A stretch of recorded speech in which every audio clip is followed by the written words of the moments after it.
Rakuti adalah tokoh penting dalam sejarah Kerajaan Majapahit pada masa awal berdirinya kerajaan. Berikut adalah fakta unik tentangnya, profil, dan status. Rakuti merupakan salah satu dari 7 anggota Dharmaputra, yaitu kelompok pejabat tinggi yang dibentuk oleh Raden Wijaya, Raja pertama Majapahit. Mereka disebut sebagai pegawai istimewa yang disayangi raja dan memiliki kedudukan khusus dalam pemerintahan. Ia berasal dari daerah Pajarakan, sekarang Kabupaten Probolinggo, Jawa Timur. Alasan pemberontakan terjadi pada tahun 1319 Masehi.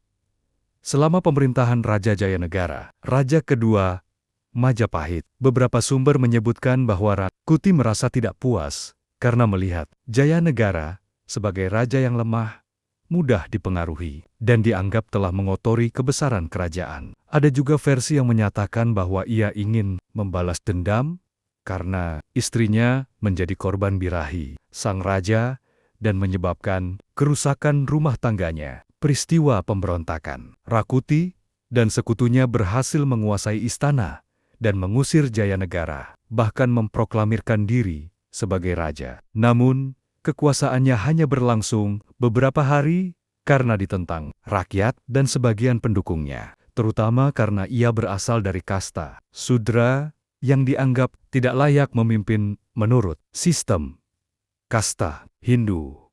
Kala itu, Jayanegara berhasil menyelamatkan diri berkat bantuan Gajah Mada yang kala itu menjabat sebagai komandan pasukan khusus Bayangkara yang membawanya mengungsi ke desa Bedander. Gajah Mada kemudian berhasil mengumpulkan kekuatan untuk menumpas pemberontakan dan mengembalikan Jayanegara ke tahta. Dampak sejarah pemberontakan Rakuti menjadi salah satu peristiwa penting yang menguji stabilitas kerajaan pada masa awal Majapahit. Peristiwa ini juga menjadi tonggak awal kemunculan Gajah Mada sebagai tokoh yang cakap dan setia, yang kemudian menjadi salah satu pemimpin kunci dalam kejayaan Majapahit di masa mendatang. Bagaimana? Apakah Anda ingin mengetahui lebih lanjut tentang peran Gajah Mada dalam sejarah Majapahit atau tokoh lainnya dari kerajaan tersebut?